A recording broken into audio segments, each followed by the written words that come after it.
c'est pas un message théologique ce matin, c'est plus quelque chose que j'ai vécu et que j'ai envie de partager avec vous. Le titre que j'ai donné, c'est Les moyens d'en sortir, ça s'appelle. Et bon, on vient de sortir d'un mariage, comme il était dit, beaucoup de joie, beaucoup de fêtes. Mais la vie n'est pas faite que de fêtes, comme vous le savez, et malheureusement, souvent après la fête, il y a aussi des difficultés. Et c'est la vie, quoi. La vie est faite de bons moments, mais de moments plus difficiles. Et moi et ma famille, on vient plutôt de traverser des moments plus éprouvants. Et puis on apprend des choses. Donc j'avais envie de partager ça avec vous. La Bible dit qu'au jour du bonheur, jouis du bonheur. J'espère que vous avez bien joui du bonheur à travers ce mariage. Mais au jour du malheur, réfléchis, car Dieu a fait l'un comme l'autre. Donc ça veut dire que quand il y a du malheur, il faut qu'on réfléchisse. Et donc je voudrais partager ces réflexions. Donc juste pour ceux qui ne me connaissent pas bien, en fait depuis environ un mois, 2 mois je dirais, on a eu pas mal de difficultés médicales dans la famille. Moi j'ai été diagnostiqué d'un cancer agressif urogénital cet été, biopsie, examen, opération. En fin de compte, c'est pas trop mal passé, mais je ne sais pas s'ils ont tout réussi à enlever ou pas, on verra plus tard. J'ai quelques séquelles de l'opération. Et puis ensuite, mon beau-père, le papa de Dominique, fait une septicémie, a été hospitalisé plus ou moins en même temps. Et puis la semaine passée, mon fils a eu une grosse opération de la hanche, plusieurs complications. Donc on a passé 10 jours à l'hôpital, ma femme et moi, non-stop. Et au bout d'un moment, ça s'accumule un peu. Je voulais faire parler Dominique, mais elle est à la maison. Donc ce qu'elle ressentait, elle m'a juste dit, elle ressentait que ça faisait trop. Qu'on n'avait pas reçu la tête, qu'un enfant lourdement handicapé depuis 18 ans, maintenant un mari malade, une grosse opération pour les deux, et puis là, le sentiment un peu Dieu, pourquoi tout ça et puis aussi un sentiment presque de culpabilité, comme si Dieu nous punissait, ou me punissait, disait-elle, pour, c'est pas trop quoi. Mais parfois, du coup, elle a contacté son frère, avec qui elle a coupé tous les ponts depuis 5 ans, enfin, lui a coupé tous les ponts depuis 5 ans, et puis elle a aussi contacté sa belle-sœur, ma sœur, avec qui il y avait des conflits d'héritage. Elle a initié un peu dans cette situation-là. Avant de parler un peu plus en détail, je voudrais qu'on fasse un pas en arrière. Je ne sais pas pour vous, mais très souvent, quand on se met à suivre Dieu, quand on croit en Dieu, on se dit, mais Dieu va me protéger, non je le sers, je vais à l'église, je donne de l'amour, du temps, de l'argent, mais Dieu va prendre soin de moi. Et puis, cette théologie, en fait, est très populaire. Si vous allez sur YouTube, des podcasts, vous entendez sonner plein de ce message subliminal. C'est parfois pas si clair, mais c'est très souvent sous-jacent que si on suit Dieu, la vie va être facile. Chaque chrétien va être en bonne santé, riche et heureux. Et ça, c'est un mensonge. C'est un mensonge, c'est pas vrai.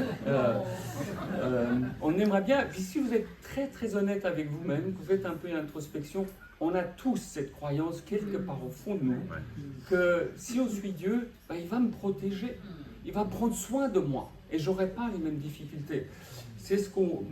C'est une relation un peu avec Dieu qui est contractuelle. Je te donne, hein, mais tu vas me donner aussi, non? Tac, tac, on donne, je reçois. Et clairement, c'est pas juste cette histoire-là. Le danger de cette relation un peu contractuelle avec Dieu, c'est que quand ça se passe pas, on est fâché avec Dieu. On développe une rancœur avec Dieu. T'as pas fait ce que tu aurais dû faire. Et du coup, on devient amer avec Dieu, ou carrément fâché avec Dieu. Et je vais être un peu provocateur, mais je ne crois pas que Dieu soit tellement intéressé par notre bonheur. Il est intéressé par notre sanctification. Il veut nous préparer à passer l'éternité avec lui, mais il n'est pas là pour nous enlever les difficultés de la vie. Alors, l'effet secondaire de la sanctification, c'est qu'on va être joyeux. Mais c'est un byproduct, c'est une conséquence. Dieu n'est pas là pour nous enlever nos problèmes. De notre côté, une résilience dans les épreuves de la vie est un des signes que notre foi est réelle et notre christianisme authentique. Vous savez, tout le monde va connaître des souffrances, tout le monde, y compris les jeunes qui êtes là, que la vie est devant vous, on croit que ça arrive qu'aux autres. On va tous connaître des souffrances. Et, bah voilà, la question c'est comment on va réagir à ces souffrances. Sans Dieu, je crois que les gens ont tendance souvent à s'endurcir, un peu comme si le soleil, vous savez, l'argile, ça la dessèche, ça la rend dure. Ou les mêmes souffrances, pour quelqu'un qui marche avec Dieu, peut au contraire nous adoucir, un peu comme le soleil qui tombe sur du beurre, qui le rend doux et mou. Et donc vraiment la vraie question c'est comment on va réagir face aux souffrances. Et c'est rigolo parce que la Bible finalement c'est moins un traité théologique qu'une série d'histoires d'hommes et de femmes qui ont suivi Dieu. Ce qui d'ailleurs me fait croire que la Bible est vraiment inspirée de Dieu, c'est qu'il y a beaucoup de mauvais exemples. Si un homme avait écrit la Bible, il aurait mis que les bons exemples. Il y a plein de mauvais exemples dans la Bible. Je ne sais pas, comme ça, si je vous pose la question, est-ce que vous connaissez des exemples d'hommes ou de femmes qui ont suivi Dieu, mais avec des motivations qui n'étaient pas justes? Je sais pas, ça vous vient peut-être comme ça, des hommes ou des femmes qui ont suivi Dieu, puis ensuite la vie a été dure, et puis ils se retirent. Saül, tout à fait, Saül. Lot, le frère, la famille d'Abraham. Moi j'ai pensé tout simplement à tout le peuple d'Israël qui sort d'Égypte. Vous savez, on leur promet le pays où découle le lait et le miel, et puis ils sont tout enthousiastes, ils partent, Dieu les protège, il ouvre la mer, etc. Incroyable. Première vraie difficulté, c'est chaud, fait sec. Et puis Moïse a disparu sur cette montagne depuis un mois. Et qu'est-ce qu'ils font? En fait, ils veulent revenir en Égypte, ils construisent un veau d'or. Parce qu'il y a une difficulté, voilà, on va revenir à ce qu'on connaît après tout. On était venu parce qu'ils nous avaient promis la facilité, et la facilité n'est pas là, on revient. Et le même Moïse, lui, il revient, et Dieu lui dit, mais écoute, ce peuple, il est superficiel, je vais le détruire, et je vais construire une nouvelle nation avec toi. Et Moïse dit, non, tu ne peux pas faire ça. Puis ensuite, Dieu lui dit, écoute, mais je vais me retirer de ce peuple, je ne vais plus être physiquement présent avec vous pendant que vous traversez le désert. Et de nouveau, Moïse dit, mais non, moi je suis là uniquement parce que tu m'as promis d'être avec nous. Si tu pars, je ne fais plus ce job. Parce que lui, Moïse était là, pas pour les bénédictions, il était là pour la présence de Dieu, pour sa relation avec Dieu. Et on voit juste les deux différences. Et la plupart du peuple est mort dans le désert. Donc ça nous pose à nous la question, pourquoi est-ce que je veux suivre Dieu? Est-ce que mes motivations, à la base, ce n'est pas des choses dont on parle souvent, mais faites un peu d'introspection. Pourquoi est-ce que je suis Dieu? Est-ce que je crois que la vie va être meilleure? Ou est-ce que j'ai envie de connaître Dieu et avoir une relation avec lui? On va lire un premier passage. Alors, avec le mariage, je n'ai pas eu le temps de vous préparer des jolis slides et des photos. À l'ancienne, si vous avez une Bible ou un téléphone, sortez votre Bible. On va lire 1 Corinthiens 10, 13. Je vous fais bosser. 1 Corinthiens 10, 13, si vous n'avez pas, vous écoutez. Et je vais vous lire, pendant que vous cherchez, je vais vous le lire dans une autre traduction qu'on a l'habitude de lire, dans la nouvelle traduction en français courant. La raison, c'est que dans cette traduction-là, souvent le mot traduction, il y a un mot qui est traduit par tentation. Et c'est un mot grec qui peut soit être traduit par épreuve, soit par tentation. Alors il y a des traductions qui utilisent épreuve, la nouvelle traduction en français courant, la Chouraki, etc. Et d'autres traduisent par tentation. Je trouve que le mot épreuve est plus adéquat là, parce qu'il parle en fait des difficultés du peuple d'Israël. Alors je vous lis le verset 13. Les épreuves que vous avez connues ont toutes été celles qui se présentent normalement aux êtres humains. Dieu est fidèle à ses promesses et ne permettra pas que vous soyez éprouvés au-delà de vos forces. Mais au moment où surviendra l'épreuve, il vous donnera la force de la supporter et les moyens d'en sortir. Donc peut-être dans votre traduction, si vous le suivez, ça parle de tentation, dites-vous que c'est le même mot, épreuve. Donc ce passage commence par dire un truc très clair, tout le monde va souffrir. Et nous allons souffrir les mêmes épreuves que l'ensemble des êtres humains. Il dit littéralement ça. Donc on ne va pas être protégé des épreuves en étant chrétien. On ne va pas être épargné de ce que tout le monde connaît. Et Jésus, qui a un peu le sens de la formule, il dit « Dieu fait lever son soleil sur les méchants et les bons, il fait pleuvoir sur les justes et les injustes. » C'est tellement clair. Il y a une bénédiction, le soleil, sur tout le monde, juste ou injuste, et il fait pleuvoir sur les justes et les injustes. Donc, pas de protection. Mais, alors peut-être vous êtes un peu déçus, vous dites quand même, je pensais qu'en étant chrétien, j'allais un peu être épargné. C'est pas ça. Mais il y a quand même deux promesses. La première promesse, c'est que nous ne serons pas éprouvés au-delà de nos forces. Ça veut dire quoi? Ça veut dire que si on se bat avec Dieu, les armes de Dieu, la souffrance, les épreuves, les difficultés, elles ne vont pas nous détruire. En 2 Corinthiens 4, 8, ce même Paul, un peu plus loin, donc, il dit « Nous sommes pressés de toutes parts, mais non écrasés. Nous sommes inquiets, mais non désespérés. Persécutés, mais pas abandonnés. Abattus, mais pas anéantis. » C'est cette même idée. On ne sera pas éprouvé au-delà de nos forces. Nous aurons certes des épreuves. Il dit on sera écrasé, inquiet, désespéré, persécuté, mais on ne sera pas abandonné, abattu et anéanti. Donc si on creux, ce que ce passage dit, c'est que si Dieu a permis une épreuve dans vos vies, dans ma vie, c'est que Dieu sait que je peux y faire face si je m'appuie sur lui. Ce ne sera pas au-delà de mes forces. Ça, c'est une première promesse. Et puis, une deuxième promesse, et je vais m'attarder un peu sur cette deuxième promesse. Il dit, au moment où surviendra l'épreuve, il vous donnera la force de la supporter et le moyen de sortir. L'autre traduction, il dit, il préparera aussi le moyen de sortir afin que vous puissiez la supporter. Et j'ai bien mis ce passage, et ce qu'il a un peu éclairé pour moi, c'est, vous savez, les premiers chrétiens, ce qu'on appelle parfois les pères de l'Église, ils commentaient eux aussi les passages. Et ils sont intéressants, ces pères de l'Église, parce qu'on a la perspective de quelqu'un d'il y a 2000 ans ou de 1800 ans, et ils étaient plus proches de la pensée de Jésus quelque part que nous. Donc j'aimerais vous lire ce qu'a écrit Origène d'Alexandrie sur ce petit passage. Il faut bien écouter. Donc Origène, c'est quelqu'un qui est mort pour sa foi au début du IIIe siècle. Il dit « Paul affirme que Dieu ne permettra pas que nous soyons tentés au-delà de vos forces. En d'autres termes, chaque personne est testée proportionnellement à sa force, sa puissance ou sa résistance. Ceci ne suppose cependant pas que nous allons nécessairement sortir victorieux de la bataille. C'est à nous d'utiliser la puissance de Dieu, soit avec énergie, soit faiblement. Il n'y a pas de doute que nous avons reçu la puissance pour surmonter chaque tentation, à condition que nous utilisions proprement la force qui nous a été accordée. Il y a une différence entre posséder la puissance de surmonter et être victorieux.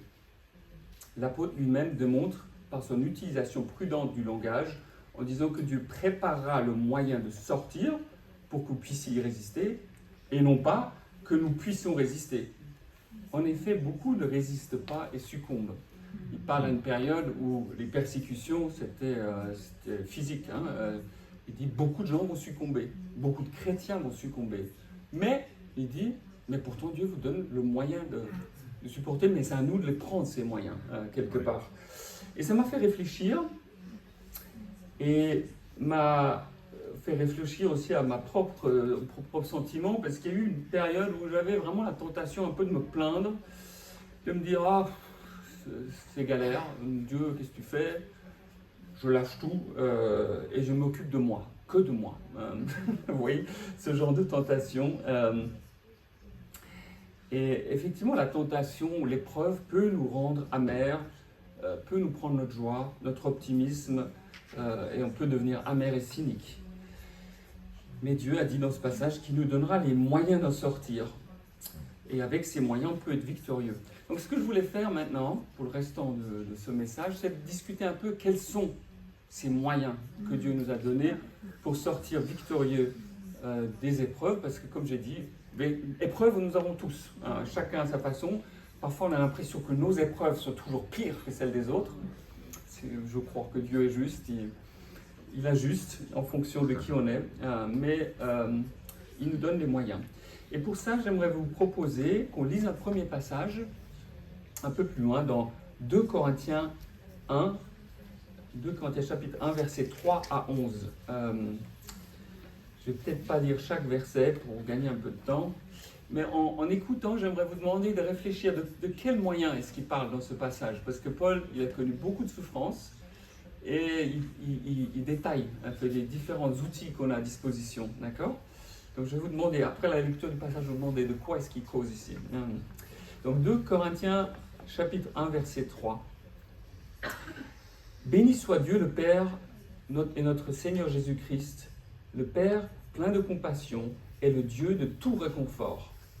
Il nous réconforte dans toutes nos détresses, afin que nous puissions réconforter ceux qui se trouvent dans la détresse, grâce à l'encouragement que nous avons nous-mêmes reçu de la part de Dieu. En effet, de même que les souffrances de Christ abondent pour nous, de même aussi c'est par Christ que notre réconfort abonde. Je saute au verset 8. En ce qui concerne la détresse que nous avons connue en Asie, nous ne voulons pas vous laisser ignorer, frères et sœurs, que nous avons été accablés à l'extrême, au-delà de nos forces, au point que nous désespérions même de rester en vie. Nous avions intérieurement accepté notre arrêt de mort, afin de ne pas placer notre confiance en nous-mêmes, mais en Dieu qui ressuscite les morts. C'est lui qui nous a délivrés d'une telle mort et qui nous délivre encore. Oui, nous avons en lui cette espérance qui nous délivrera encore. Je discuterai tout à l'heure de ce qu'il a vécu, mais juste de quels moyens est-ce qu'il parle ici, vous pensez? De quels moyens d'en sortir est-ce qu'il aborde là? Pas évident, hein? Mais... S'abandonner à Dieu. S'abandonner à Dieu. Pardon? Confort, le réconfort de Dieu, tout à fait. La foi. La foi.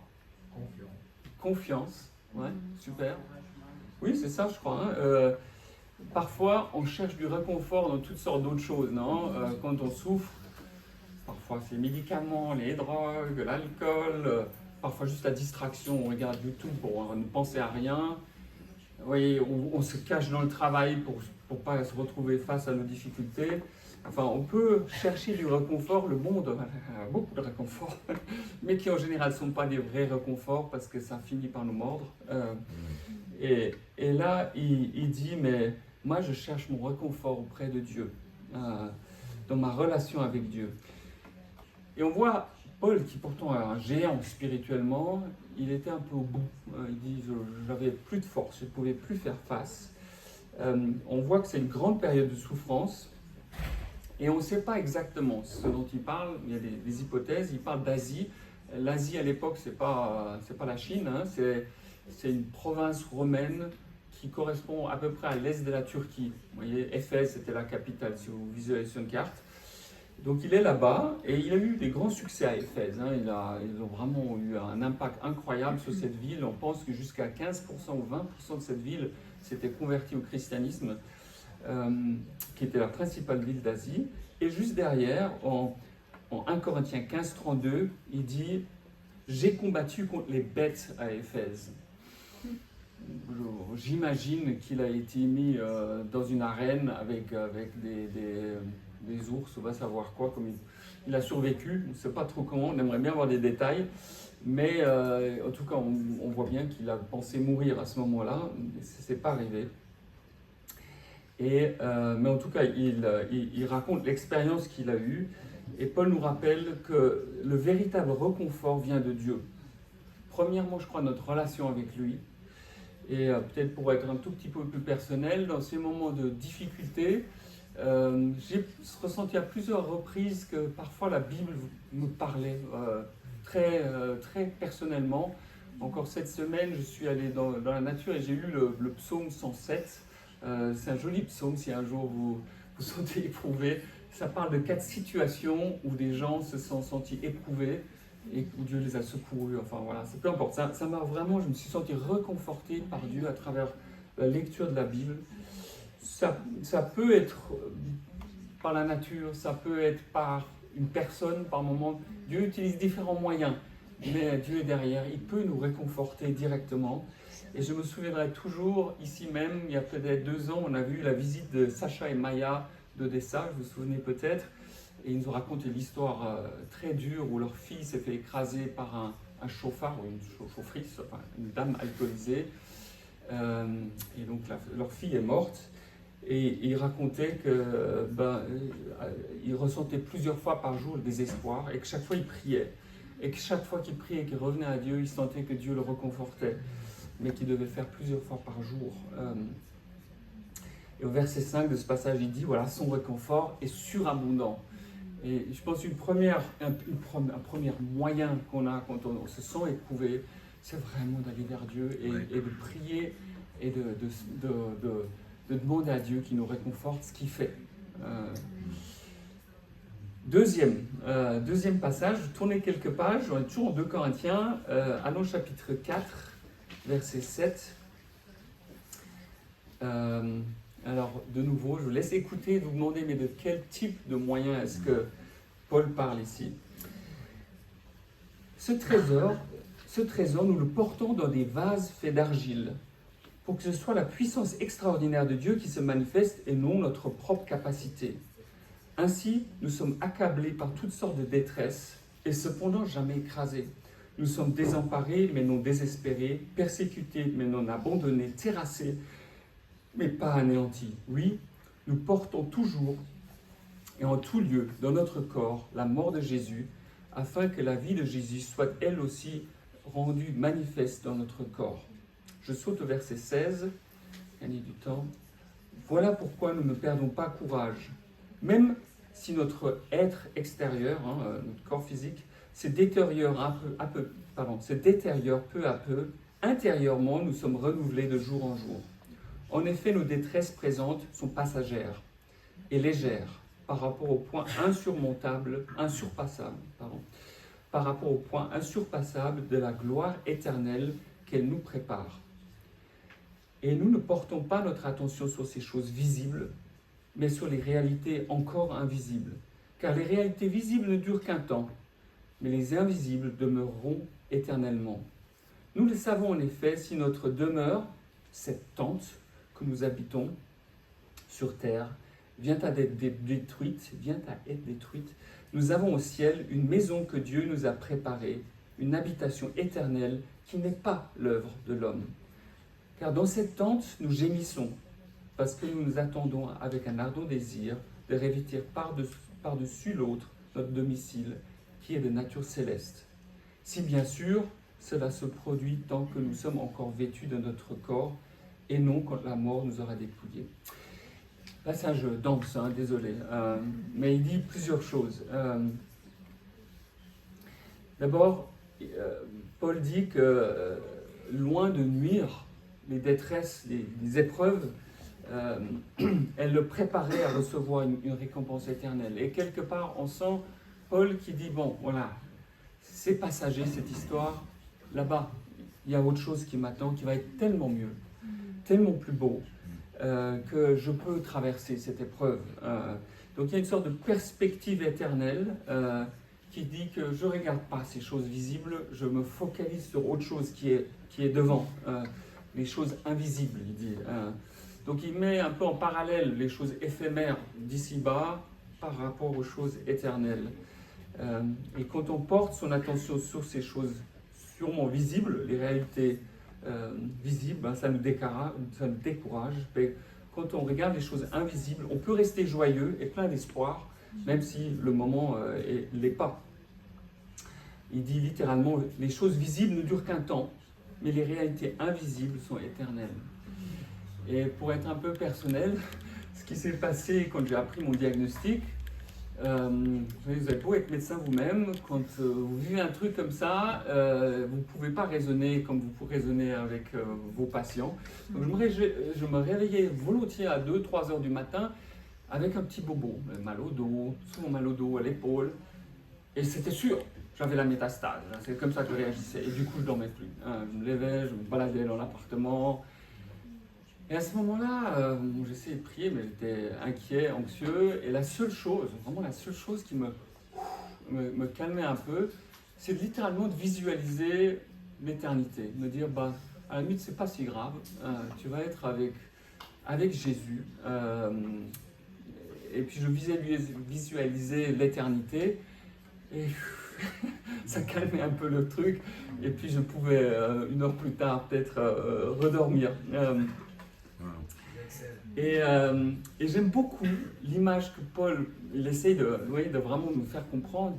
Il utilise des images. Il dit, mais c'est comme une tente, non? Il dit, la vie ici-bas, c'est comme une tente. Alors, je ne sais pas pour vous, moi j'adore le camping. Je trouve que c'est génial, le camping. La nature, on voit les levées de soleil incroyables, le bruit de la nature, le vent, les grillons, les oiseaux, enfin, trop bien. Mais le camping, c'est pas fait pour toute la vie. Vous faites ça 2 nuits, puis après vous avez envie d'une douche. Et vous avez envie de... Enfin, je parle de camping sauvage. Vous faites ça quelques jours, mais vous faites ça pas pendant des mois ou des années. Il utilise cette image un peu pour notre vie sur Terre. Il dit, là, notre vie, là, ici-bas, c'est du camping, les gars. C'est du camping. Après, la vraie demeure, elle est derrière. Et donc, parfois, il faut se souvenir de ça, surtout quand il pleut dans la tente. On se dit, tiens, mais vous savez, ma vraie demeure, je l'ai après-demain. Et là, ça va être bien. Et donc, j'aime bien son image. Et puis une autre idée que je retire de ce passage, je vous ai dit tout à l'heure que Dominique parfois se dit, mais pourquoi Dieu autorise ça? Est-ce que je paye pour quelque chose que j'aurais fait? C'est une image assez commune, je dirais, aussi peut-être sur votre background religieux, ça peut être plus présent que d'autres. Mais Paul n'enseigne en tout cas pas ici que les souffrances auraient une quelconque qualité expiatoire. Je paye pour X ou Y que j'aurais fait. Mais il estime que les chrétiens partagent ce genre d'expérience vécue avec Christ, en fait, avec Jésus.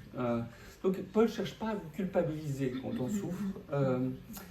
Il dit simplement, bah, c'est normal, et ça vous rapproche un peu de ce que Jésus a vécu. Nous vivons dans le même genre de monde que Jésus, nous sommes confrontés aux mêmes forces du mal que Jésus. Il y a quelqu'un qui ne veut pas forcément nous rendre la vie facile. Nous combattons le même combat que Jésus et nous avons le même adversaire que Jésus. Et si nous sommes fidèles au Christ, nous aurons aussi les mêmes réactions du monde ici-bas que Jésus. Et donc, peut-être intellectuellement, ça nous rassure un peu de savoir, tiens, finalement, je participe un peu avec ce que Jésus a vécu. Mais émotionnellement, on peut comme avoir des doutes à ce moment, de dire, mais tiens, est-ce que je ne paye pas pour autre chose? Et clairement, ça, ce n'est pas un enseignement de la Bible. On ne paye pas avec des souffrances pour des bêtises qu'on aurait fait à un autre moment. Voilà.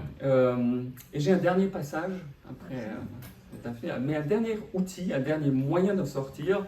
Et ça, c'est quelque chose que j'ai beaucoup médité cet été. On a fait un voyage en vélo. Et c'est un passage qui m'a beaucoup parlé. J'aimerais, pour ceux qui ont une Bible, tourner vers Matthieu 7, 7 à 11. C'est un passage que vous connaissez bien. C'est le Sermon sur la montagne, Matthieu 7. Et peut-être pour le contexte, ça parle des difficultés relationnelles, ce passage. Des problèmes, des conflits. C'est compliqué la vie parfois. Les êtres humains sont compliqués. Et parfois on ne sait pas quoi faire. Et Jésus conclut son enseignement sur les difficultés relationnelles avec, ici Matthieu 7, verset 7. Il dit « Demandez et vous recevrez, cherchez et vous trouverez, frappez et l'on vous ouvrira, car celui qui demande reçoit, celui qui cherche trouve, et l'on ouvre à celui qui frappe. » Et il continue, et il illustre un peu ce passage en disant « Qui de vous donnera un caillou à son fils quand celui demande du pain? Ou bien s'il lui demande un poisson, lui donnera-t-il un serpent? Si donc, tout mauvais que vous êtes, vous savez donner de bonnes choses à vos enfants, à combien plus forte raison votre Père Céleste donnera-t-il de bonnes choses à ceux qui les lui demandent? » Bon, d'abord, de quels moyens, entre guillemets, il parle ici?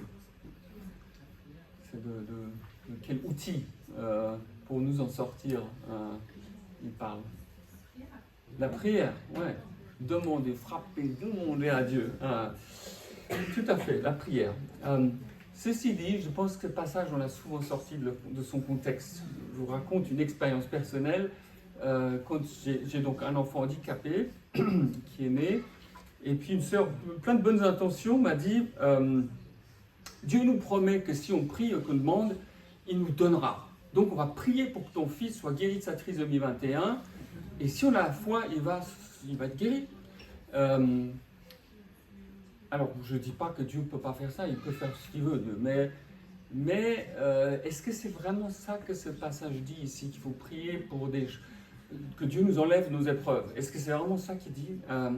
Je pense, personnellement, c'est personnel, mais je pense que c'est en fait, il faut le mettre dans le contexte de ces relations compliquées de notre vie sur Terre, des relations difficiles. Et parfois c'est intéressant de voir le même passage repris par un autre auteur.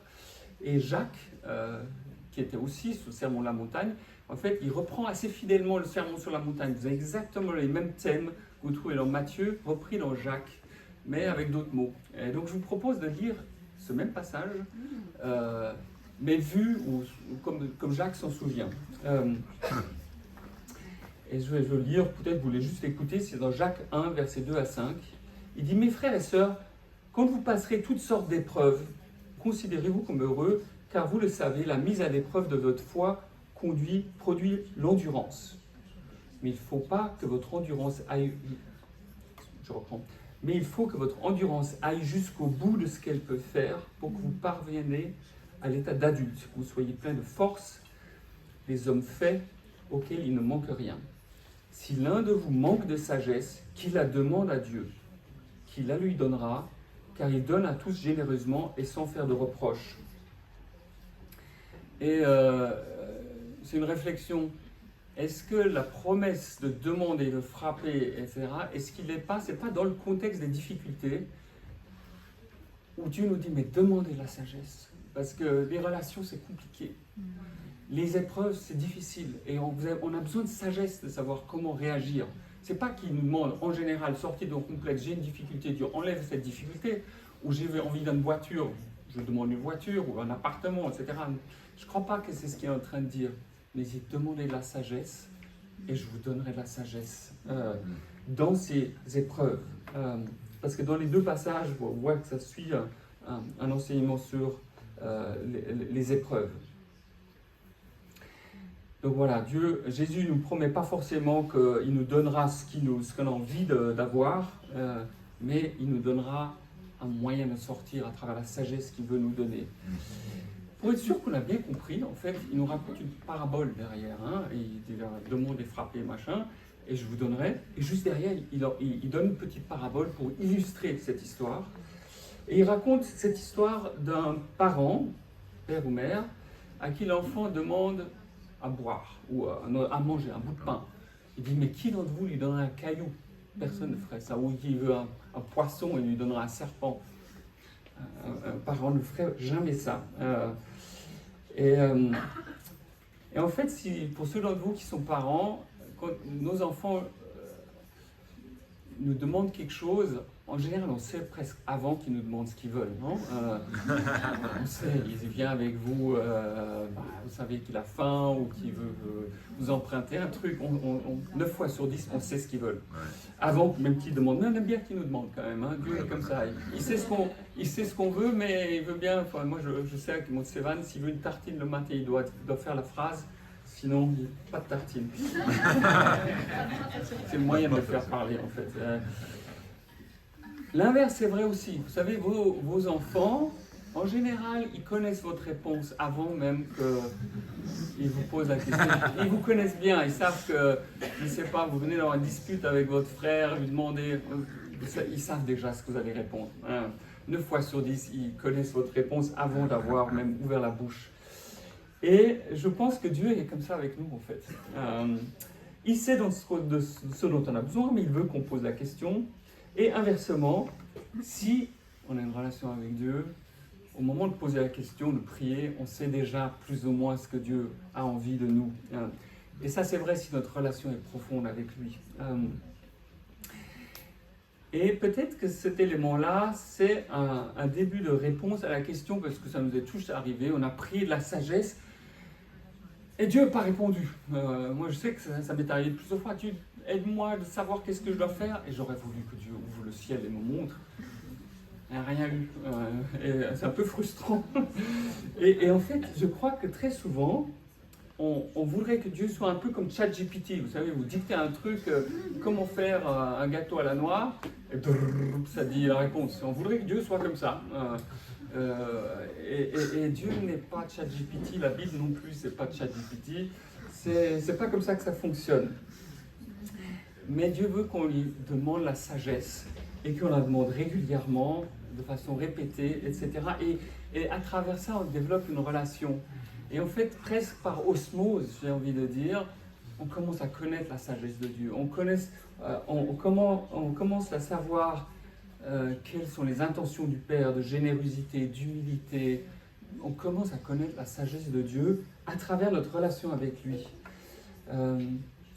Et je suppose que la raison pour laquelle la prière pour la sagesse est si importante dans l'épreuve, c'est que cette sagesse que nous réclamons découlera naturellement de notre dépendance de Dieu qui va nous parler dans les épreuves de la vie. Ce n'est pas qu'il va nous adresser une voix forcément à ce moment-là, mais intuitivement, on connaît la réponse du Père à fur et à mesure qu'on développe cette relation profonde avec lui. Je pense que c'est pour ça qu'il raconte cette analogie entre un père et un enfant, juste derrière.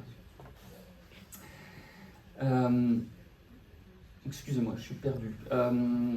Voilà, donc il y a une sorte de communion qu'on doit établir avec Dieu et la sagesse de Dieu va s'infuser à travers cette communion régulière qu'on aura avec Dieu. Donc je conclus, je dis que la vie, malheureusement, est faite d'une alternance entre des moments de fête, de mariage, et parfois des moments où il faut serre les dents. C'est difficile, il y a des épreuves, c'est pas comme on voudrait et c'est éprouvant. Dieu, il ne faut pas qu'on exige que Dieu nous enlève les difficultés, il ne va pas le faire, ce n'est pas son intention. Il pleut sur les justes et les injustes, et on va passer à travers les épreuves, comme le reste de l'humanité. Par contre, Dieu nous donne les moyens d'en sortir. Et ces moyens, il y en a plein. Hein. Moi, je n'ai parlé de 3 parce que c'est les 3 qui m'ont parlé. C'est bien sûr le réconfort de notre relation avec Dieu, de sentir qu'il est là avec nous, qu'il est présent avec nous, et différents autres moyens que Dieu a de nous réconforter. Il y a la perspective long terme, que la vie ici-bas, ça ne s'arrête pas là, quoi. Il y a autre chose derrière, ce qui est incroyablement apaisant. Et puis la puissance de la prière, où Dieu nous donne sa perspective, où on perçoit sa perspective et qui nous permet d'avancer. Et je suis confiant que si on s'accroche à Dieu, chacun de nous va pouvoir traverser les épreuves de cette vie avec grâce. Pas que ce soit facile, mais on va pouvoir les traverser sans être détruit, sans être anéanti, comme dit le passage, si on s'appuie sur les moyens qu'il nous donne de nous en sortir. Voilà, je vais m'arrêter là. Merci beaucoup.